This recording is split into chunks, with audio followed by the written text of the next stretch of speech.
ومراقبته في السر والنجوى فإن أجسادنا على النار لا تقوى فتمسكوا من الإسلام بالعروة الوثقى وتزودوا فإن خير الزاد التقوى. Ma'asyiral muslimin, ma'asyiral muslimat yang dirahmati Allah Subhanahu wa taala. Kembali Allah mengizinkan kita sama-sama mengaji di majlis kita di Masjid At-Taqwa Indo As-Sakinah wal Mawaddah Pekanbaru. Mudah-mudahan kehadiran kita diterima Allah SWT sebagai tanda syukur kita terhadap nikmat-nikmatnya, sehingga dengan demikian kita berhak mendapatkan kembali tambahan nikmat daripadanya. Salawat dan salam kepada baginda Nabi alaihi salatu wassalam yang telah menunjukkan jalan ini kepada kita dengan seterang-terangnya. Mudah-mudahan Allah mudahkan kita memahami dan dikuatkannya kita mengikuti. Bapak dan Ibu, saudara-saudari kaum muslimin dan muslimat dirahmati Allah yang hadir di Masjid At-Taqwa ataupun yang mendengarkan melalui 91,1 FM atau melalui media live streaming dimanapun berada. Masih kembali kita bersama Imam Al-Bukhari rahimahullah ta'ala dalam kitabnya Al-Adabu Al-Mufrad. Mudah-mudahan di kesempatan yang berbahagia ini Allah mudahkan kita untuk mengikuti dan memahami. Ma'asyiral kiram, sudah sampai pada bab yang ke-186, Babu At-Ta'ni fil Ansam. Babu At-Ta'ni fil Ansam, bab tentang mencela nasab. Maknanya adalah bab tentang larangan untuk mencela atau merendahkan nasab. Ma'asyiral kiram dirahmati Allah SWT, dulu orang-orang jahiliyah dan juga jahiliyah zaman sekarang, iya, mereka masih menganggap masalah ini atau menjadikan masalah nasab sebagai ukuran. Sebulan nasabnya rendah, sebulan nasabnya tinggi, sebulan nasabnya dan ini dan sebagainya. Kalau bab datang membabil bayan, ya, dari sisi untuk menjelaskan ini nasabnya begini-begini, itu tidak ada masalah. Cuman menjadikan bahan untuk cemooh, bahan untuk merendahkan dan menghinakan, sehingga keluar kadang-kadang bahasa-bahasa isyarat, bahasa-bahasa yang apa namanya, berbagai anekdot dan sebagainya. Kalau di Arab misalnya fulan qabilatu Abu Khamsin misalnya, atau Abu Mi'ah Khamsin, Abu Mi'atin dan sebagainya. Itu sebenarnya adalah sindiran-sindiran yang bermakna merendahkan. Dia bermakna merendahkan. Kalau kita tidak apa-apa pula istilahnya tidak tahu. Kalau diterjemahkan Abu Cepek, ya, Abu Gopek dan sebagainya. Ya, kalau di sana ada istilah Abu Khamsin, Abu Mi'atin, Abu Kada dan sebagainya. Yang tujuannya adalah at-ta'nu fil ansam, yaitu merendahkan dan mencela nasab. Jadi Imam Al-Bukhari ingin mengatakan kepada kita bab larangan mencela nasab. Qala rahimahullah ta'ala haddatsana Abu Asim, telah menceritakan kepada kami hadis ini Abu Asim, yaitu Abu Asim An-Nabil Ad-Dhahhak ibn Makhlad Al-Syaibani an Ibn Ajlan, dari Ibnu Ajlan. Ibnu Ajlan yakni Muhammad ibn Ajlan Al-Madani, Muhammad ibn Ajlan Al-Madani, an abihi, dari bapaknya yaitu Ajlan Al-Madani, an Abi Hurairah, dari Abu Hurairah radhiyallahu ta'ala, Abdurrahman bin Sakhr Ad-Dawsi, sahabat yang paling banyak meriwayatkan hadis dari Nabi sallallahu alaihi wasallam. Ani Nabi sallallahu alaihi wasallam, dari Nabi sallallahu alaihi wasallam. Qala, dia berkata, syu'batani la tatrukuhuma ummati. Syu'batani la tatrukuhuma ummati. An-niyahatu wa ta'nu bil ansam. syu'batani la tatrukuhuma ummati an-niyahatu wa ta'nu bil ansab. Ada dua sifat atau dua cabang atau dua perkara yang tak ditinggalkan oleh umatku.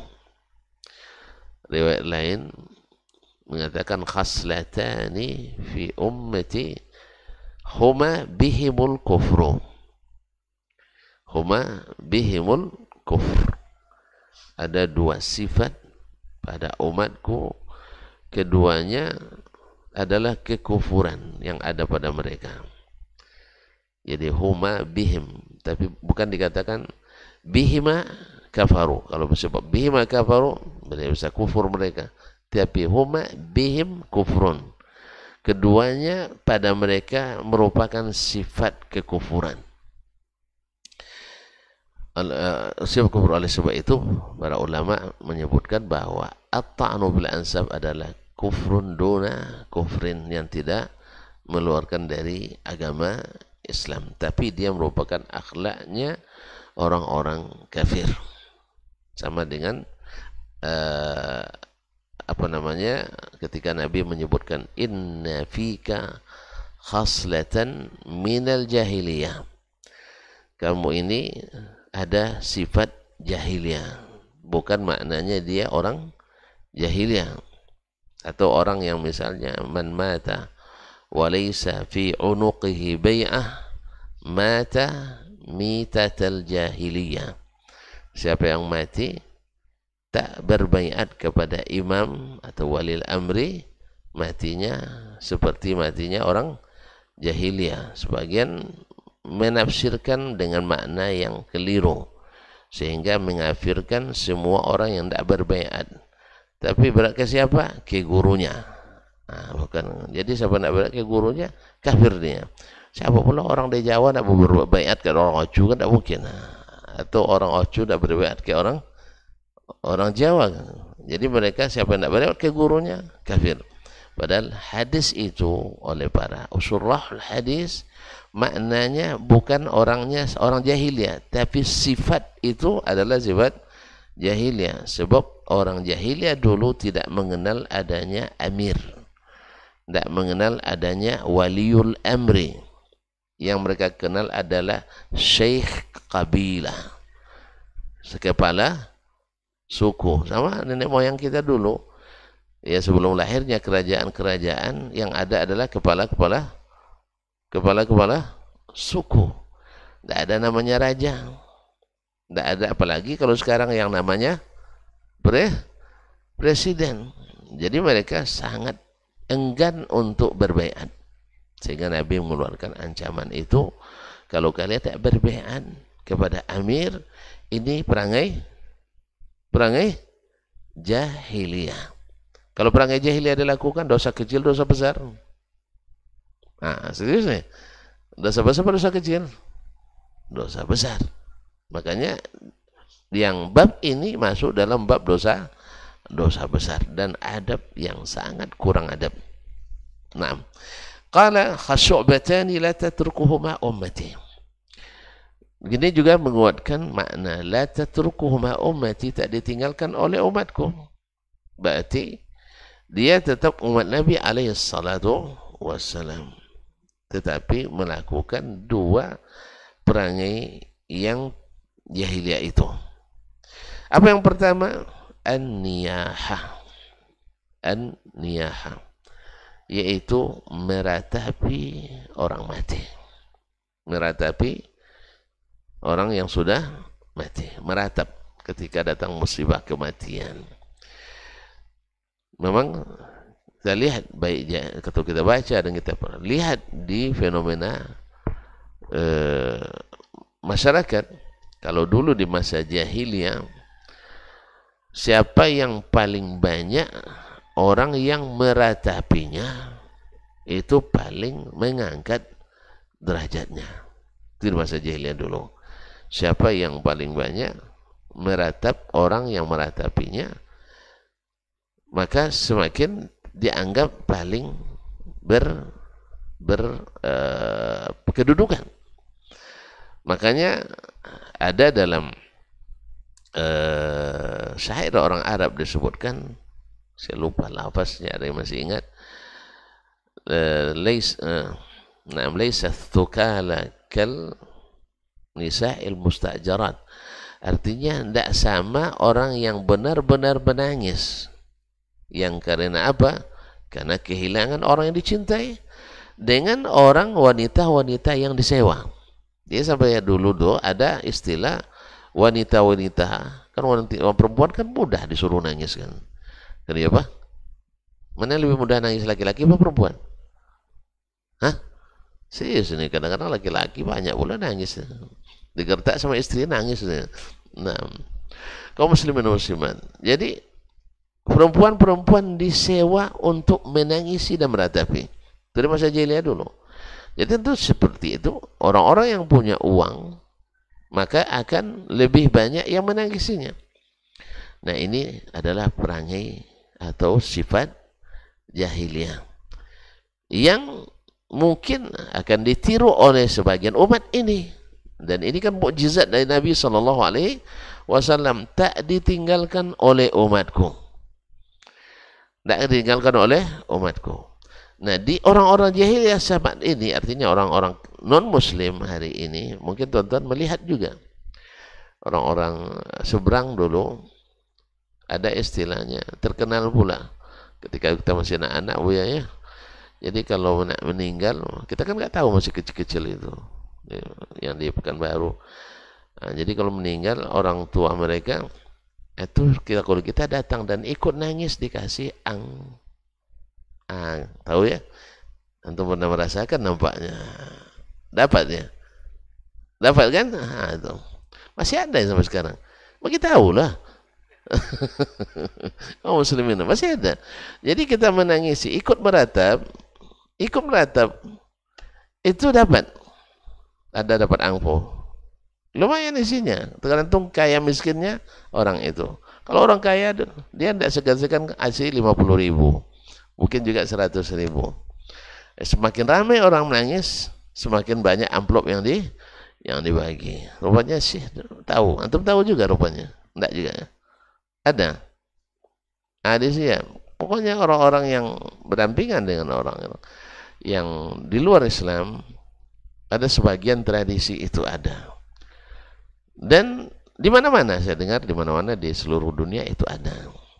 Nah, umat Islam ada pula yang meniru yang seperti ini, padahal an-niyahatu adah min adatil jahiliyah, adalah kebiasaan orang-orang jahiliyah. Ma'asyarul kiram dirahmati Allah Subhanahu wa taala. Nah, oleh sebab itu kaum muslimin, ketika Jarir bin Abdullah Al-Bajali, sahabat Nabi sallallahu alaihi wasallam, ini tentu saja sahabat tentu lebih memahami hadis Nabi daripada yang datang setelahnya, karena mereka pemahamannya langsung diambil dari baginda Rasulullah sallallahu alaihi wasallam. Ini sebagian kita dengan jargon harus memahami lewat ulama. Dia tidak tahu bahwa yang merewetkan itu ke kita itu para ulama. Yang mengantarkan itu pada kita itu adalah ulama.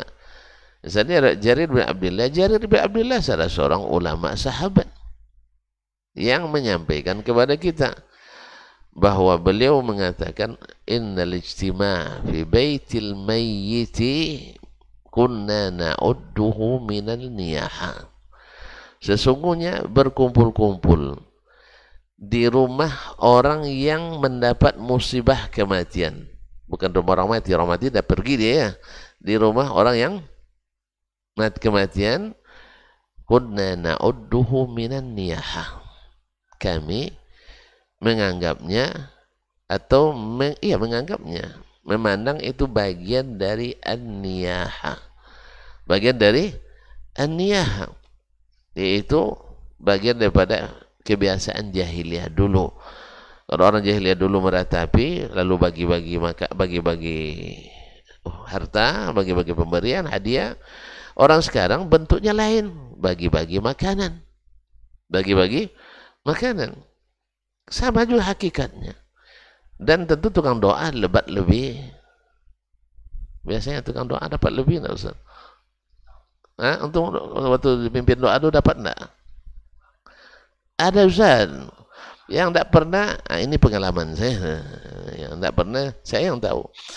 Nah, walaupun kita tidak, ini masalah niat kan kita tidak boleh nuduh orang ya, tidak boleh nuduh orang, tidak boleh nuduh orang masalah niat, kita kan masing-masing tahu sendirilah.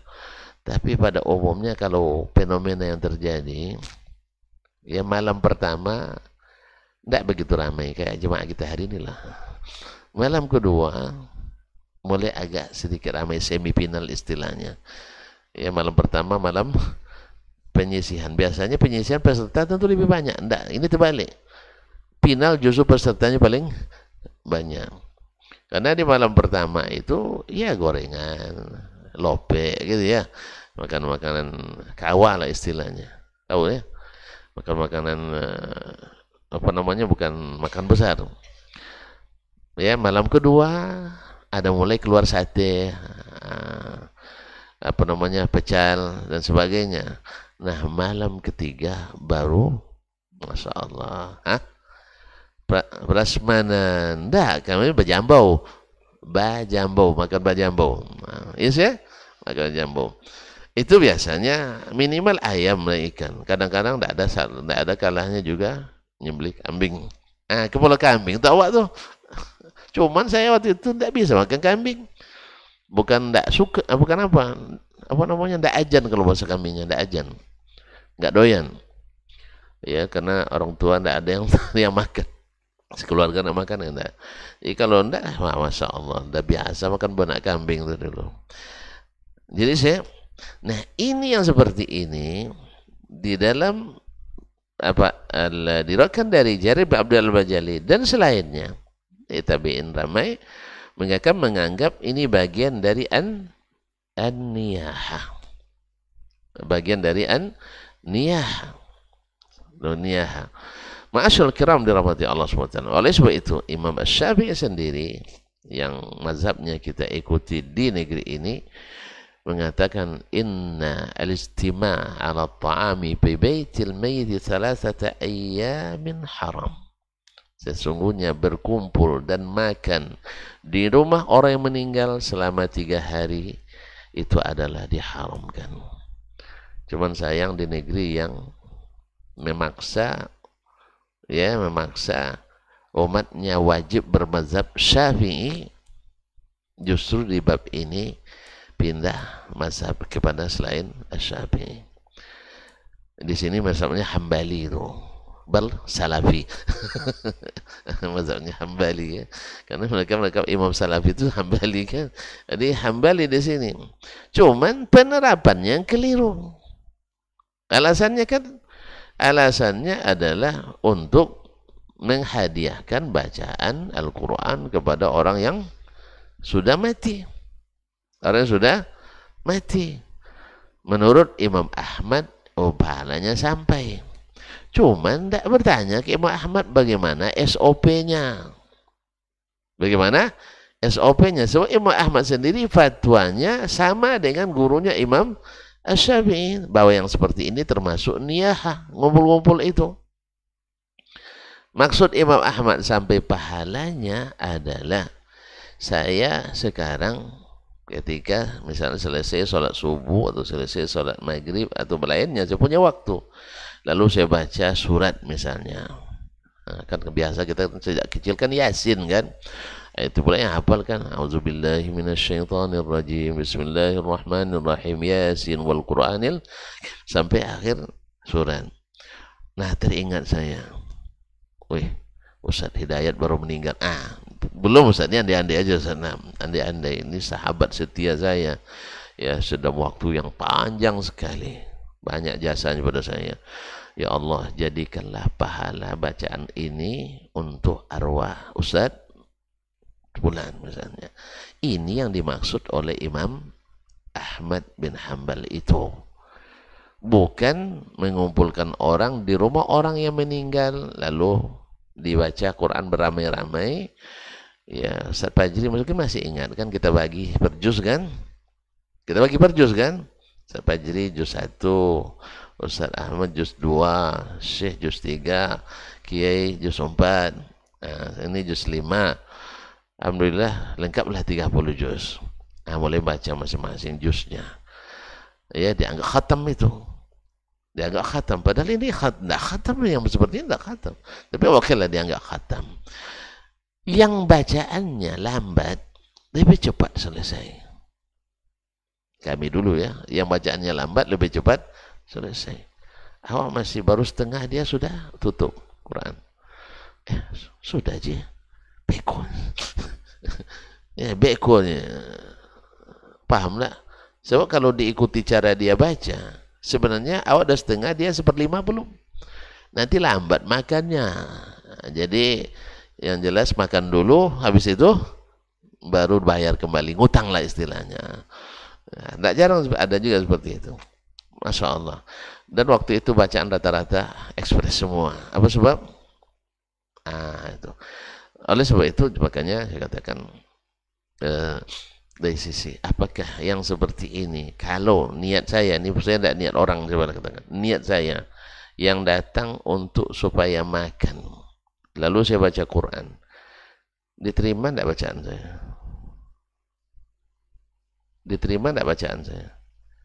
Niat saya baca Quran supaya dapat makan, diterima tidak? Hah? Wih, tidak ikhlas. Kan tidak ikhlas kan? Orang tidak ikhlas berpahala tidak? Ya tidak. Apa mau dihadiahkan? Makanya Imam Ahmad bukan orang biasa, dia orang alim. Ketika dia katakan itu, bukan seperti itu yang dia maksudkan. Tapi maksudnya adalah ada inisiatif sendiri supaya ada keikhlasan di dalamnya. Dan itu berlaku sepanjang masa. Sepanjang waktu, kapanpun, bukan di hari-hari, 3 hari, 7 hari, 15 hari, 40 hari, 100 hari, 1000 hari, tidak. Makanya kaum muslimin dan muslimat, kita kadang-kadang meniru saja tidak pandai. Ya, jadi memang lain yang disuruh, lain yang dibuat.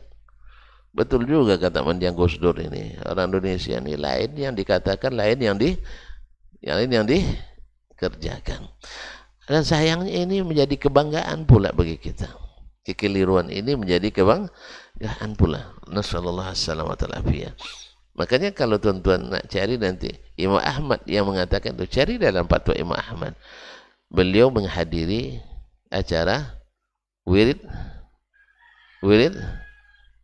kematian. Nah, tidak ada beliau menghadiri wirid kematian atau mengadakannya. Karena memang fatwanya tidak seperti itu. Fatwa beliau adalah boleh menghadiahkan, cuman bukan di munasabah kematian, bukan munasabah takziah. Oleh sebab itu maka perkataan Jarir bin Abdullah Al-Bajali, sahabat Nabi SAW, benar adanya bahwa itu termasuk tradisi ya, tradisi jahiliyah. Nah, bahkan Imam An-Nawawi rahimahullah menyebut dengan jelas bahwa yang seperti ini adalah bid'atun munkarah. Karena Imam Syafi'i yang merupakan imam dari Imam An-Nawawi mengatakan haram hukumnya duduk bersama, berkumpul dan makan-makan di rumah orang yang meninggal selama tiga hari. Karena 3 hari itu kita yang harus siapkan makanannya, bukan kita yang numpang makan. Cuma sebagian punya hilah. Tahu hilah? Hilah. Hah? Enggak tahu juga. Bikin modus. Ya, modus ini biasanya jadi orang-orang cerdas. Apa modusnya? Kita iuran untuk makan di rumah orang yang sudah meninggal. Kan yang dilarang makan makanan mereka, Ustaz. Tapi kalau kita yang siapkan, ibu-ibu masyarakat yang masak, habis itu kita makan ramai-ramai di situ. Kenapa? Lalu dicari fatwa-fatwa yang meringankan. Meringankan. Ya, fatwa meringankan itu sebenarnya juga konteksnya hukum makan di rumah orang yang meninggal. bukan membuat acara makan di rumah orang yang meninggal. Ini juga kembali lagi. Jadi fatwanya yang membolehkan makan, misalnya saya kunjung ke rumah orang meninggal. Misalnya siapa yang mau dapat musibah, tidak ada yang mau kayaknya. Tapi mesti dapat kita. Misalnya kayak Ustaz, beliau menghidangkan makanan untuk saya. Jelas? Nah di sini terjadi khilaf. Yang seperti ini boleh dimakan apa tidak? Kalau saya takut saya memang. Jadi kalau saya datang nanti ke rumah antum ada musibah, jangan dihidangkan. Saya agak takut sedikit. Ya. Tapi andainya ada yang makan, saya tidak larang. Apa sebab? Ada ulama yang membolehkan. Yang seperti ini. Ini fatwa sebenarnya begini. Bukan membuat acara makan-makan di rumah orang meninggal. Lain lagi. Lain disawwi, lain pula yang dibuat. Sama dengan fatwa, misalnya boleh nggak bersalaman selepas salat fardu? Dinukil misalnya dari Imam Ibnu Battal, ya dalam syarah Sahih Bukhari, boleh nggak bersalaman selepas orang meninggal? Syekh mengatakan boleh. Kenapa tidak boleh? Karena hadis, ma min muslimaini iltaqaya atau yaltaqiyan wa iltaqaya wa tasafaha ila tahattat khatayahu kama tahattat awraqus syajar. Tidak ada dua orang muslim yang bertemu lalu bersalaman jabat tangan kecuali berguguran dosanya seperti guguran daun yang kering. Dan ini berlaku umum kapan saja. Maka Syekh memfatwakan itu, lalu jadikan pijakan untuk membuat acara salam-salaman, salatullah salamullah, selesai salat atau selesai zikir dan doa bersama. Kalau hidup Ibnu Battal, wang lain dan suhu lain dan wang buahnya. Jadi Ibnu Battal bukan itu maksud beliau. Ini kadang-kadang itu banyak ambang bolobio, makanya jadi seharusnya kita, apalagi di zaman ini, kalau jadi ulama berfatwa jangan sampai ada ambang bolobio, ambang berlebih, nanti dititi orang, jadikan pijakan oleh orang. Jadi itu masalahnya. Banyak dari fatwa-fatwa ulama di zamannya pas karena mereka paham. Di zaman kita jadi titian untuk berbuat pelanggaran. Makanya kaum muslimin dan muslimat termasuk an-niyahatu, termasuk ya adat jahiliyah menangisi, meratapi, walaupun di situ judulnya mengaji, tetapi orang yang lebih paham hadis Nabi itu sahabat Nabi alaihissalam dan ulama-ulama as-salaf pada umumnya mereka mengatakan itu termasuk niyah. Wallahu musta'an. Baik, ini yang pertama. Karena memang dulu orang-orang jahiliyah itu kalau ada yang meninggal mereka memang sengaja mengumpulkan orang. Bahkan untuk itu laisatis thukal al-bawaki kal musta'jarat atau kama qala asy-syair. Orang-orang yang menangis karena memang secara natural, secara ada hubungan dengan yang disewa berbeda. Yang menangis itu ikhlas, yang satu karena ingin mendapatkan imbalan. Nah, kaum muslimin dan muslimat dirahmati Allah SWT. Maka kebiasaan itu kan kita memang kreatif merubah-rubah, ikhwan kaum muslimin dan muslimat. Kreatif bikin modus. Ya sampai-sampai ada yang mengatakan sesajen itu kan kearifan lokal. Budaya yang harus dilestarikan. Masuk dalam kerangka bineka tunggal ika. Jadi kita tak boleh serta-merta menghapus. Ini kan arifan lokal ini. Makanya sesajen itu orang Hindu bacaannya apa bacaannya? Misalnya Om Santi dan sebagainya. Maka umat Islam buat juga sesajen tapi bacanya la ilaha illallah atau salatullah salamullah sah dan seterusnya.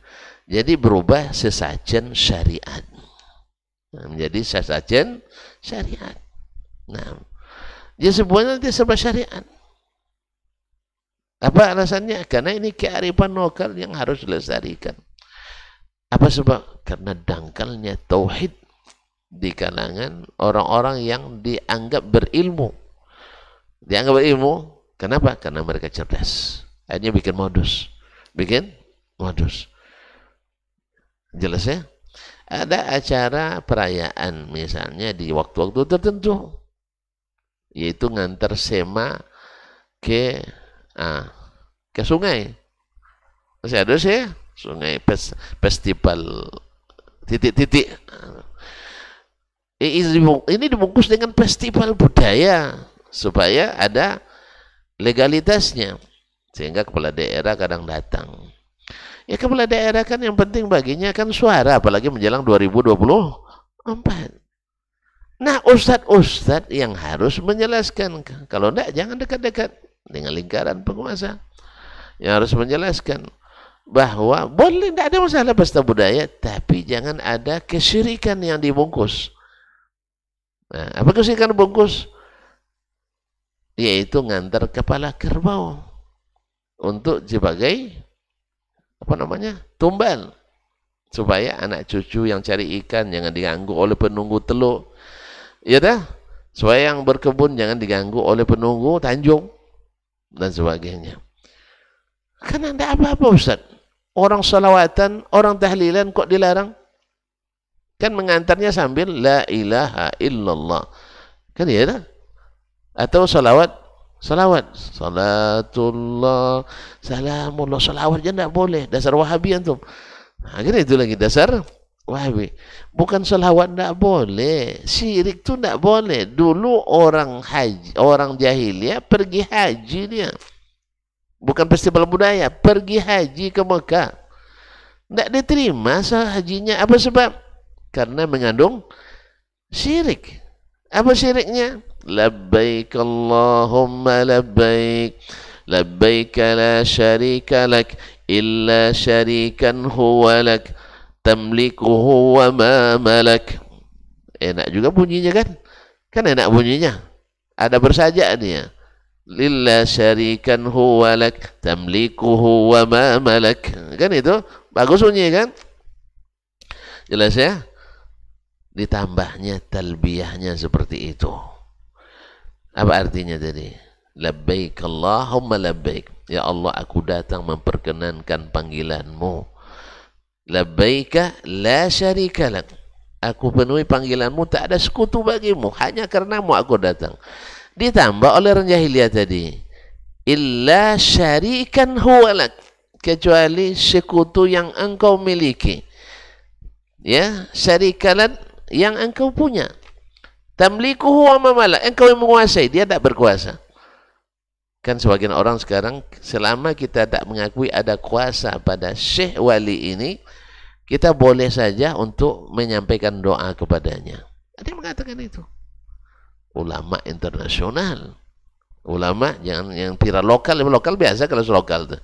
Ulama internasional, dia bilang bahwasanya selama kita tidak menyembahnya langsung, kita hakikatnya kita minta kesembuhan nih. Ya Syekh Badawi. Dari sampai ke kuburan Syekh Badawi ini. Ya, sampai itu ikut tawaf. Di situ orang minta kesembuhan. Padahal orang tuh dulu tidak sholat dia, Syekh Badawi itu dulu tidak sholat dia. Jadi wali tuh, coba bayangkan. Jadi wali dia, jadi kuburan wali. Kalau Syekh Khalid Bersalama kepada di Mesir, dia menceritakan asal muasalnya kuburan Badawi itu jadi kuburan wali. Tahu tidak antum? Tidak tahu ya. Dulu kuburannya tepi jalan besar. Jadi ada dua orang muhandis, insinyur ya. Ban mobilnya pencet di situ, kempes. Kan lama dia di situ tuh, karena dia tidak ada bengkel di sekitarnya. Hanya setiap orang lewat, ini orang belum terkenal kuburan itu, tapi di kalangan orang awam terkenal kuburan keramat. Tengoknya, siap datang berdoa di situ dan ninggalkan sesuatu. Nah, timbul idenya, dicobanya ambil kaleng yang terserak di jalan tuh, dibuatnya, dibungkusnya pakai kertas, ditulisnya kan, nah itu. Tidak lama penuh tuh kaleng. Wah, ini bagus nih, potensi untuk PAD, pendapatan asli Dayan. Iya, Akhirnya dibangunlah oleh mereka. Itu asal masalahnya. Akhirnya sampai berpenghasilan tidak kurang dari 50 juta pound per tahun. Pound Mesir berapa nilainya? Mana lebih mahal dari rial? Marian lagi. Lebih kuat rial. 50 juta sih. Anggaplah 1 pound 2000. Berarti 2000 kali 50 juta. Apa nih hitung antum biasanya? 50 juta berapa nolnya? 50 juta berapa nolnya? 7. Taib. Ingat baik-baik, 7. Taib. 2000 berapa nolnya? Hah? 2000. 3. 3 tambah 7 berapa? 10. 10 nolnya berapa bacaannya? M. Tadi berapa? 50 kan? Kali 2. Berarti 100? 100? Masa 10? Tidak pernah ngitung antum. Hah? Hah? Kan kali 2, 50. 100? 100 juta. Ya Allah, kali 2 itu 100 juta. Tidak pernah ngitung duit banyak. Tidak. Ya, hitungannya juta aja ya. Jadi bingung jadinya. 100 miliar per tahun penghasilan kuburan. Baru satu. Ada lagi Masjid Hussein, ada lagi Siti Pisa, ada lagi kuburan Imam Asy-Syafi'i. Nah, jadi akhirnya orang-orang yang ulama fasad, ulama su' mencari takwil selama tidak mengakui syekh ini berkuasa kecuali atas kuasa Allah, maka tidak apa-apa dilakukan. Itulah keyakinan jahiliyah dulu. Tamlikuhu wa ma malak. Engkau yang punya, engkau yang berkuasa, dia tidak berkuasa sama sekali. Cuman kami mana'buduhum illa liyuqarribuna ilallahi zulfa. Jadi akhirnya yang namanya kearifan-kearifan lokal itu dibudayakan, walaupun syirik, tapi diganti bacaannya dengan seolah-olah tauhid, la ilaha illallah. Jelas ya? Karena pengertiannya la ilaha illallah, tidak Tuhan kecuali Allah. Jadi tidak ada pencipta kecuali Allah, tak ada yang menghidupkan kecuali Allah, tidak mematikan kecuali Allah. Mereka tidak paham bahwa beribadah kepada selain Allah syirik, tidak masuk dalam bab ini mereka. Makanya mereka sangat anti dengan pembagian tauhid 3 itu, sehingga difitnah menjadi tauhid trinitas. Sebab kalau ini dipahami dengan baik, tidak ada kuburan keramat. Coba 100 miliar akan hilang dari satu kuburan. Kalau sempat ada 1000 kuburan, makanya mencak-mencak. Ada seorang tokoh kita, ya seorang tokoh mencak-mencak di Wahabi itu kerjanya ya tidak menjaga kuburan para wali, tidak menjaga kuburan para wali, dihilangkan. Kalau kita rawat, kita pelihara, kita bangun. Dia lupa Nabi melarang membangun kuburan, Nabi melarang mengkultuskan kuburan. Tapi subhanallah, karena takwil tadi, ya, karena pandai bikin modus. Makanya kaum muslimin sebenarnya seluruh kesesatan dalam agama selalu dicetuskan oleh orang-orang cerdas yang tidak taat agama, yang tidak taat agama. Jadi mereka cerdas tapi tidak taat dengan dalil-dalil agama. Dia tahu, tidak mungkin tidak tahu. Orang sekelasnya tidak mungkin tidak tahu bahwa Nabi SAW mengutus Ali bin Abi Thalib. Kemudian Ali bin Abi Thalib menulis Abu Tayyah Al-Asadi. Apa yang diperintahkan Nabi? La tajidu qabran musyrifan illa sawaitah. Tak kau temukan satu kuburan pun yang ditinggikan kecuali kau ratakan. Ya, itu perintah Nabi SAW. Antum bangun kuburan dengan 2 miliar. Pada dengar? Seorang tokoh nasional meninggal, dibangun kuburannya dengan dana 2 miliar. Awak bikin rumah tidak selesai-selesai ya. Ini 2 miliar untuk kuburan. Atau antum kenapa bisa mereka bangun 2 miliar? Kenapa? Jalan lokuk-lokuknya enggak ada yang bangun. Ya, untuk orang hidup diperlukan nyata. Banyak pula orang yang mati gara-gara jalan rusak itu kan. Enggak ada yang berani mengeluarkan 2 miliar itu. Tapi untuk kuburan dikeluarkan 2 miliar. Kenapa? Tahu enggak sebabnya? Antum enggak pandai ngitung-ngitung.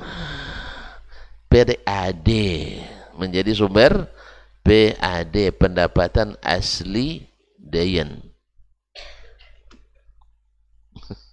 Allah musta'an. Karena menghasilkan. Sebab nanti kalau sudah dibangun jadi kuburan keramat. Kalau soal cerita mudah dikarang. Mudah dikarang. Mirom aja bisa ketemu Nabi kok. Banyak juga yang percaya. Sah? Saya baca selawat tertentu sambil merem, langsung jumpa Nabi SAW. Banyak yang percaya apa enggak? Ramai percaya? Saya? Ya Allah, enggak ramai percaya. Antum ya enggak percaya karena mana sedikit di sini karena enggak percaya. Yang percaya ramai enggak? Hah? Yang bilang bahwasanya dia ketemu Nabi setiap hari hanya dengan baca selawat sambil mencingkan mata. Banyak yang ramai percaya enggak? Tengok followersnya, antum enggak tahu. Paham enggak? Bukan antum yang saya maksudkan, antum enggak akan percaya karena sedikit. Paham enggak? Yang percaya lebih banyak daripada yang tidak percaya. Atau datang ke Madinah. Tiba-tiba karena doa tertentu di Sauda. Langsung Nabi keluar dari kuburan mencium lututnya. Ramai percaya enggak? Ramai? Taib. Andainya saya punya keahlian untuk berdusta, saya lebih pandai. Apa sebab? Saya dulu 15 tahun di situ hampir tiap hari di Raudhah membaca kitab Sunan Nasai sampai tamat di situ dengan Syekh. Tuh kalau baca Sunan Nasai berapa kali salawat tuh? Enggak bersalawat kami? Kalau Wahabi kan anti salawat. Itu masalahnya, Wahabi anti salawat. Awalnya paling banyak baca sallallahu alaihi wasallam. Nah, kaum muslimin dan muslimat, mau enggak lihat Ustaz? Nabi keluar mencium jidat saya. Hah? Ramai yang percaya nanti. Cuman tuan-tuan tinggalkan saya memang.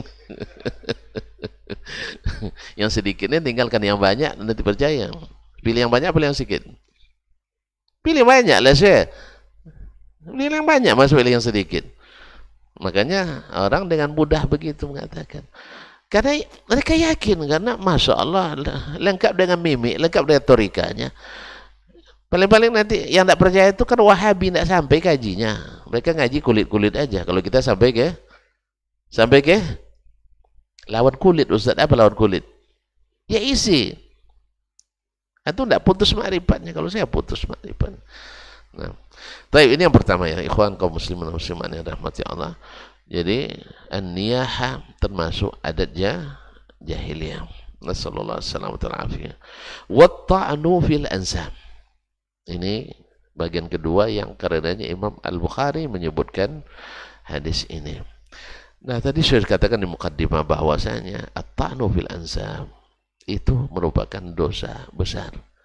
Sebab Nabi menyebutkannya sifat kekufuran. Dari lain sifat jahiliyah. Sifat jahiliyah. Maka dilarang sekeras-kerasnya, yaitu mencela nasab. Apa bentuk-bentuk pencela terhadap nasab? Satu, dengan merendahkan nasab orang. Merendahkan nasab orang. Ini termasuk at-ta'nu bil ansab. Bahwa suku fulan itu suku recehan itu. Bahwa suku fulan itu ini itu. Pokoknya apapun bentuk perendahan dan penghinaan terhadap suatu nasab, ini adalah at-ta'nu bil ansab.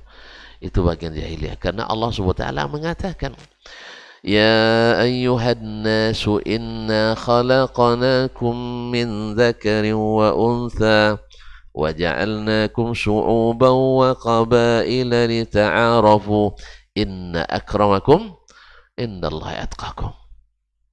Tak ada yang membedakan satu nasab dengan nasab lain, satu bangsa dengan bangsa lain, satu suku dengan suku lain, kecuali at-taqwa. Dan at-taqwa itu bukan pula untuk diselebrasikan. Karena orang bertakwa tidak mungkin berselebrasi di sini. Orang bertakwa berselebrasi di saat penerimaan rapor nanti. Kalau kau sudah dapat dengan tangan kanan, Ustaz, ya, fa amma man utiya kitabahu biyaminihi fayaqul ha'u qra'u kitabiyah. Di situ riyah halal di saat itu.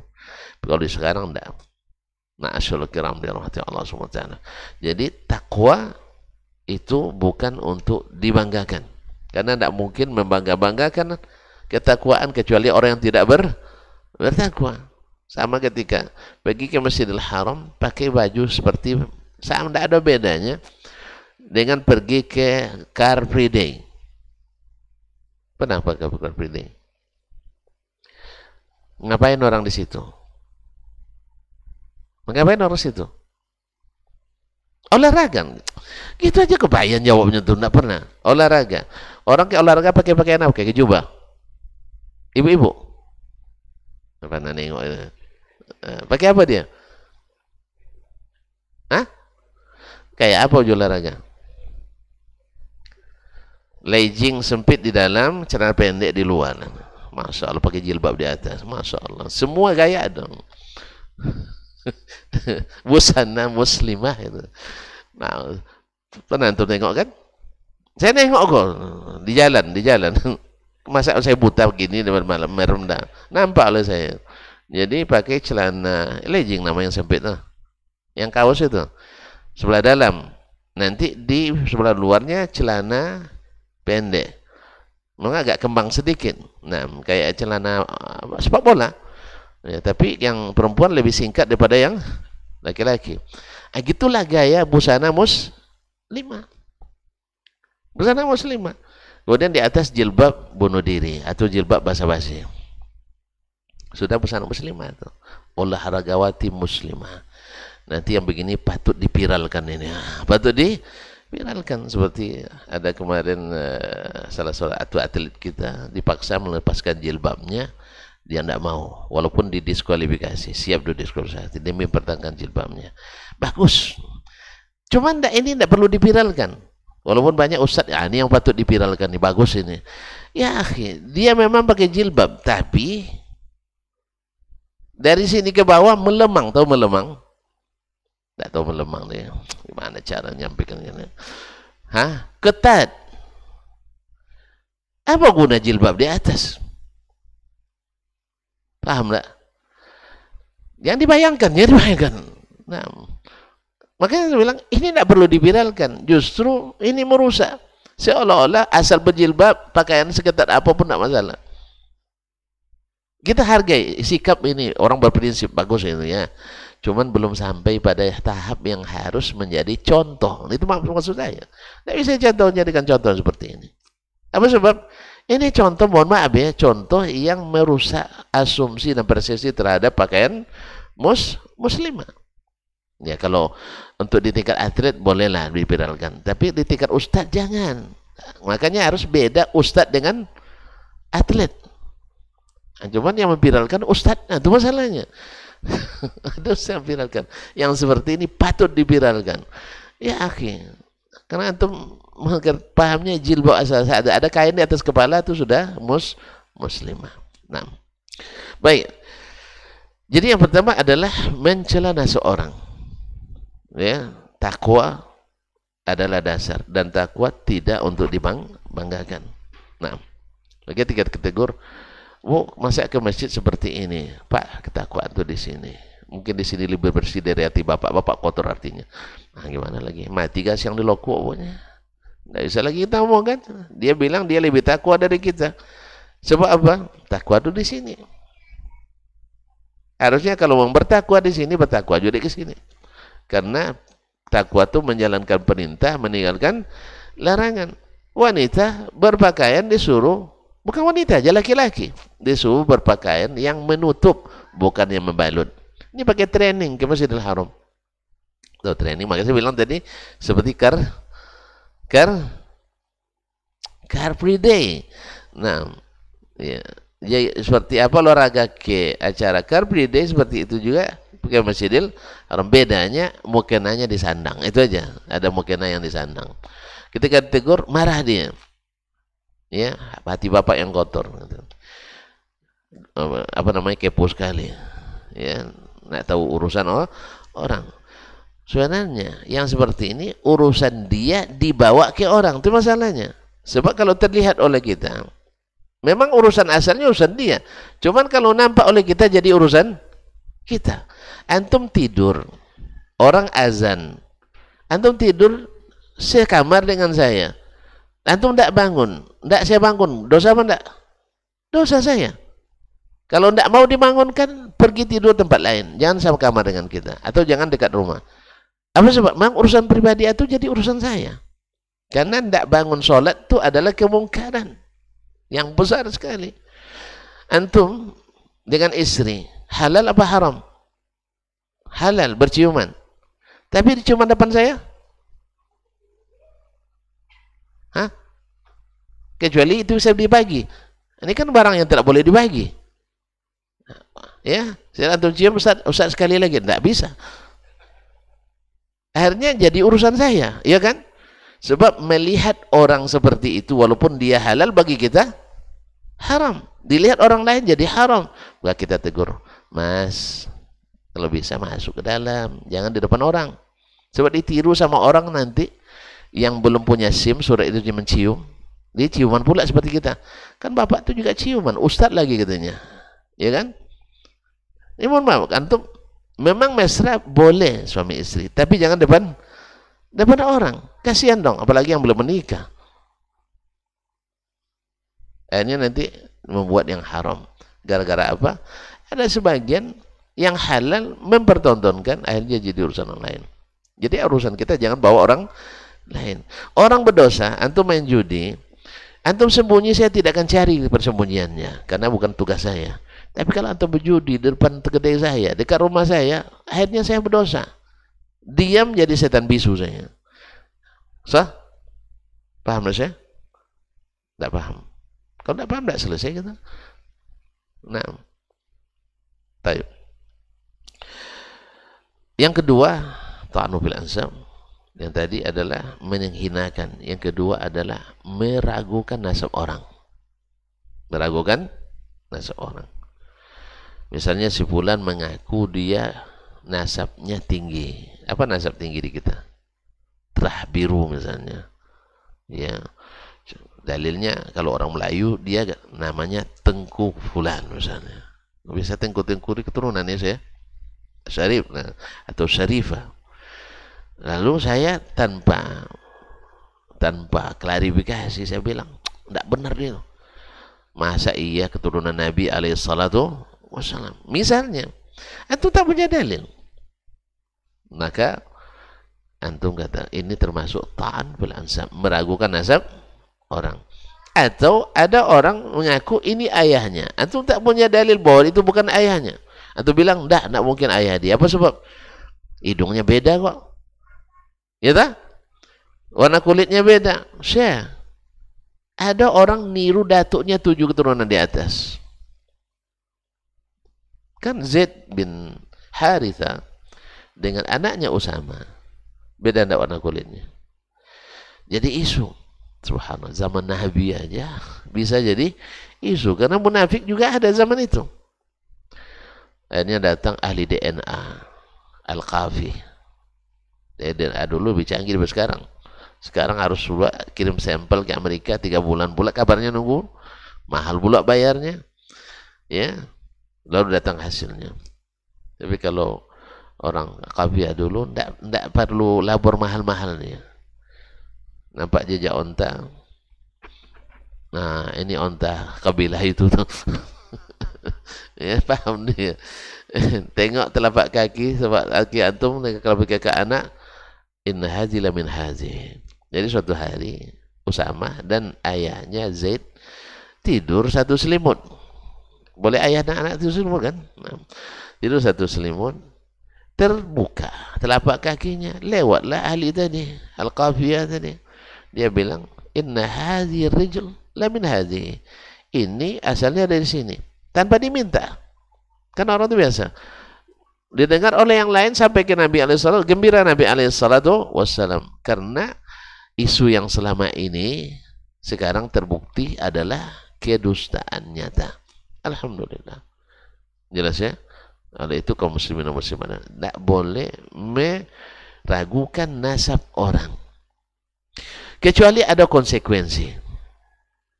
Kalau saya ngaku dari Terah Biru, saya bisa menikah dengan orang keraton misalnya. Ya, Mas Dasman dari Muara Jale, ngakunya dari suku Ningrat. Nah, misalnya kan, tentu adalah hak keluarga untuk mempertanyakan siapa nama ayahmu. Saya bilang, Yahya. Orang mana? Orang Limau Manis. Misalnya kan, manis mana? Dia Tiris. Apa hubungannya dengan ini Ningrat ini? Harus ditanya. Bingung saya jawabnya. Oh, ternyata kamu ayahmu orang tinggal tepi sungai ya katanya. Oh iya, tukang cari ikan. Iya, mana ada Ningrat cari ikan. Misal kan itu. Kalau ada konsekuensi bahwasanya dia kalau nak nikah ngaku-ngaku, jadi keturunan tinggi. Karena memang dulu banyak orang ngaku-ngaku sih, di zaman dulu-dulu tuh banyak rentalnya mobil di Pekanbaru, pergi misalnya ke Batu Belah, ngaku lamar anak orang tuh kan, kamu kerja di mana? Di PT Pak. PT apa? PT Lagi-Lagi How. Dengar Lagi-Lagi How itu kan orang kampung kan mantap pula nama PT-nya kan, gitu. Ya, bawa mobil lagi. Kan tidak mungkin hanya di mobil kami itu, bukan kan, tidak sampai ke situ. Bawa mobil bagus, kerja di PT apa? Lagi-lagi How. Rupanya stoker. Lagi How. Lagi. Kan itu ya, stoker kan. Lagi How. Setelah nikah baru terbuka. Apa boleh buat? Sudah apa namanya sudah jatuh tape kan. Nah, jadi oleh sebab itu yang seperti ini boleh ditelisik, kalau dia ngaku kerja PT Lagi-Lagi How, dulu kan ada map kan, jadi kalau sekarang kan bisa dilacak kan, apa nama PT tadi Lagi-Lagi How kan. Nah, misalnya ditemukan mungkin ada nama PT itu tapi di Papua, kita tanya, kamu yang cabang mana? Misalnya dia bilang saya cabang Kuo Pak katanya. Tahu kita dia berbohong, karena PT ini banyak punya cabang, misalnya di Papua satu, di Wonosobo satu, kemudian di Bontang Kalimantan misalnya, tidak ada di Bangkinang. Dah, ayolah nanti kami pikir dulu nak ya, nanti pokoknya kita jawab dalam 2-3 hari ini, kita bermusyawarah keluarga gitu. Habis itu baru kita panggil anak gadis kita. Deh, Panduto apa jadi deh? Contoh. Tanya kan dia kan juga ngakunya di mana kerja, di PT ya katanya. PT mana? PT Lagi-Lagi How. Di mana alamatnya? Katanya di Kuo ya katanya. Udah sering kamu ketemu? Udah sering pakai mobil terus? Iya. Hanya dilacak mobilnya, dicatat, dipoto tadi BM misalnya 1853 T. T mana? Pekanbaru. Kalau Kampar F. Nah, di BM sudah beda ini. Ya harus pintar aja orang tua, jangan sembarang asal PT. Nanti, nah, jadi oleh situ yang seperti ini boleh diperiksa nasabnya. Ya, tidak masuk dalam larangan mencela nasab. Jelas ya? Kalau ngaku nanti suku Domo, ya diteliti. Karena suku Domo tuh kalau di tepi sungai paling kaya itu. Sebab kesepakatan dulu orang-orang suku Ocu dulu, kalau seluruh delta, tahu delta? Nggak tahu juga, tonton. Apa istilahnya? Tanah di tepi sungai, bekas timbunan pasir yang hanyut-hanyut itu apa istilahnya, abrasi ya. Kemudian hanyut, lalu di sini runtuh, sebelah sana tanah. Itu jadi milik suku Domo. Tapi orang sekarang banyak tidak paham tuh. Makanya kemarin ada kepala desa menggunakan tanah seperti itu tanpa izin, orang suku dipermasalahkan. Banyak yang tidak paham sukunya lagi sekarang, itu masalahnya. Makanya perlu juga diteliti sekarang nih, apa sukunya. Nah, lalu beliau ini orang kaya nih, domos ya. Hah? Nah, sama gitu. Cuman domo dia beda, domo saya mengenal saya. Dia domo muda, saya domo tua mungkin. Kaum muslimin dan muslimat dirahmati Allah SWT. Jadi tanah-tanah di pinggir sungai itu, pinggir Kampar itu, saya tidak tahu sampai Kampar Hilir, Kampar Hulu saya tidak tahu. Yang jelas Sungai Kampar ini itu jadi milik orang Domo. Sekarang banyak tidak percaya lagi itu karena tidak mengerti lagi ada istiadat yang berlaku. Ceritanya dulu ada sembara. Nah, nanti ajalah, jangan sekarang. Nah, cukup demikian dulu. Jadi ada dua kebiasaan jahiliyah yang tak tertinggalkan oleh umat ini. Jadi kalau ada yang tetap mempertahankan, karena memang sudah Nabi katakan takkan ditinggalkan. Sama dengan masalah musik kan, musik akan ada satu kaum dari umatku menghalalkan. Gimana pun kita menjelaskannya akan ada orang cerdas, ada orang berilmu yang akan menghalalkan. Karena Nabi yang katakan akan ada yang akan menghalalkannya. Oleh sebab itu, maka antum kalau udah tahu, jangan dengarkan keterangan selain Nabi alaihissalam. Nabi jelaskan dalam 5 hadisnya ada masalah itu, bahwa yang diharamkan itu kan bunyinya, tapi alatnya. Kalau alatnya sudah diharamkan itu bunyinya sama dengan khamar. Khamar yang diharamkan minumnya saja atau barangnya langsung? Zatnya haram aini. Maka diminum haram, dijual boleh. Paham tak? Yang haram itu kan bunyinya, tapi kalau disimpan boleh Ustaz? Enggak. Dihadiahkan boleh? Enggak. Dijual boleh? Enggak. Maka Imam Nawawi katakan alatut tarab, alat-alat musik enggak boleh diwariskan, enggak boleh dihibahkan, enggak boleh diwakafkan. Kalau ada yang wakaf nanti ke masjid tolak balik ya, yang terima.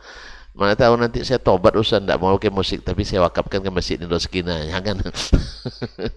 Karena haram diwakafkan, haram dihibahkan, haram dihadiahkan. Lalu diapakan?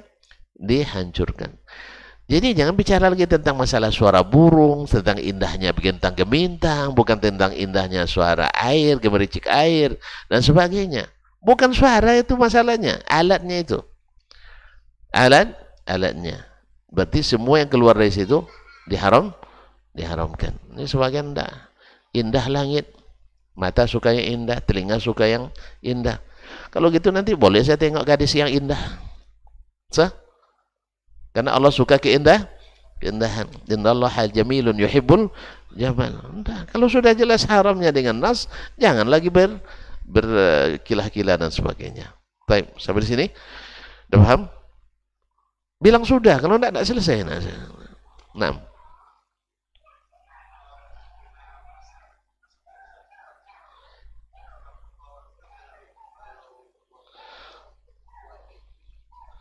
Tak masuk saya, jangan lanjutkan lagi. Beko batu umbuk luang. Masuk, termasuk. Kan tadi saya bilang kan ada di kalangan orang Arab tuh suku itu Abu Sintain, nah, misalnya Abu Mi'atin, ya, Abu Receh, Abu dan sebagainya, masuk semuanya. Kan segala yang merendahkan nasab itu. Sama aja ikutnya saya. Kalau uang siko pengicuannya, kan? Nah, kalau uang siko pendutonya, kalau uang siko pembantah, uang siko pendebat. Nah, misalnya, kalau tujuannya untuk merendahkan termasuk dalam bab ini. Tapi kalau tujuannya untuk seperti tadi klarifikasi, kamu kemana mau nikah? Oh, saya nak nikah misalnya di Muara Jalai. Kamu tahu lah sifatnya orang Muara Jalai. Nah, misalnya, boleh tanyakan. Tahu tidak sifat Muara Jalai? Tengok tuh Ustaz Asman. Nah, misalnya, itu orang Muara Jalai itu. Nah, jelas? Banyak, kalau makan, banyak. Nah, ya. Kalau pulang lambe, gini kan? Kalau kojo lele, misal. Nah, kalau siap dengan itu, lanjut. Kalau enggak, saya suka istri yang cekatan, pandai cari duit, dimanapun disimpan dia dapat. Misalnya kan, dan orangnya efisien kan, pokoknya 1 sen pun terhitung sama dia. Antum suka seperti itu. Tapi babnya klarifikasi, bukan babnya untuk merendah dan mencaci. Paham? Saya Kalau pas misalnya orang-orang menikah dan masuk ke domo seperti yang bilang tadi, hati-hati ya, orang domo itu begitu misalnya. Hati-hati. Kalau itu boleh. Jelas ya? Memang ada sebagian orang atau karakter sifatnya, bersifat karakter. Misalnya suku ini karakternya begini. Ada memang. Suku ini karakternya pandoe, kan itu, tuh pandoe, sekene bongi langsung kan. Ada suku ini memang keras ngomongnya, tapi hatinya jarang mendendam. Ini halus suaranya, tapi dendam tidak pernah padam. Ada. Tapi kalau babnya klarifikasi, boleh. Tapi kalau babnya mencaci, tidak boleh. Jelas. Misalnya, kan tadi sudah saya bilang, nak menikah. Atau misalnya, nak mengangkatnya sebagai orang kepercayaan. So, nanti tergantung orang kepercayaan itu rahasia-rahasia. Kalau ini nanti jadi sumber yang dapat dipercaya nanti. Bocoran. Belum lagi kita selesai rapat, bocoran sudah sampai kepada orang lain. Padahal itu rapat terbatas. Tapi rupanya tersebar luas. Dari mana? Sumber yang dapat dipercaya, ternyata sumber pengkhianat. Naudzubillah. Maka kalau seperti itu boleh. Ada suku-suku tertentu baik di kita maupun bangsa lain ada memang yang seperti antum katakan tadi. Kalau suku ini apanya? Suku ini ada. Bukan semuanya, tapi ada sifat dominan di situ. Sifat dominan. Kalau antum tidak siap, jangan maju. Jelas? Tidak siap jangan maju. Wallahu taala alam. Jelas? Kan kata Nabi tidak ditinggalkan oleh umatku. Kita lahir masuk Islam ini kan dari latar belakang yang ramai banyak. Dari suku-suku dan bangsa-bangsa yang berbeda. Kadang bawaan itu kalau bukan karena kekuatan ilmu dan iman susah untuk ditinggalkan. Susah untuk ditinggalkan. Jelas ya? Misalnya di sebuah suku, saya dengar di orang-orang tua dulu, kalau suami belum makan, istri tak boleh makan. Pernah tuh tengok? Pernah mengalami? Ini yang cerita anak-anaknya ke saya, cucu-cucunya. Yang ayah itu kalau belum dia makan, walaupun dia pulangnya jam 3 nanti siang, tidak boleh makan. Kalaupun kalian makan, jangan coba sentuh-sentuh yang tergantung tuh. Digantung tinggi-tinggi makanannya. Nah ini kan terbawa oleh sebagian orang sampai ke tingkat birokrasi. Ini panjang lagi, gara-gara itu bertanya panjang jadinya. Nah, ada salah seorang, udah meninggal orang, udah lama, masa-masa Pak Soeharto dulu. Ya, direktur rumah tangga kepresidenan. Dia buat aturan seluruh pekerja di istana tempat presiden tinggal tidak boleh makan sebelum presiden makan. Pada presiden kemana berkunjung dia makan kan? Iya tak? Pasti minimal cemilan. Di kantornya sudah tidak terhidang makanan. Tidak ada laparnya. Apa hubungannya dengan pekerjaan ini? Hanya mereka memang dah loyo-loyo semuanya. Pas diganti dengan mendiang Pak Mahfud Basyuni rahimahullah ta'ala, ini beliau menceritakan, saya lihat mereka siang-siang kok masih kelaparan, dalam sore. Kenapa kalian kok loyo-loyo semua? Belum makan, Pak. Kenapa kalian belum makan? Aturannya begitu, Pak. Siapa yang bikin aturan? Bapak direktur. Direktur yang mana? Disebut namanya. Bilang, sekarang direkturnya saya. Direkturnya saya. Memangnya kalian makan dari makanan presiden atau bukan? Tidak, Pak. Sebagian kami bawa makanan di rumah malah. Subhanallah. Tetap tidak boleh makan. Iya. La haula wala quwata illa billah. Apa kata beliau? Dari sekarang dan seterusnya, bila selesai pekerjaan kalian, maka kalian boleh makan. Dan ambil makanan dari makanan di sini. Tak perlu bawa makanan dari rumah. Yang satu kalau bisa dipersulit, kenapa dipermudah?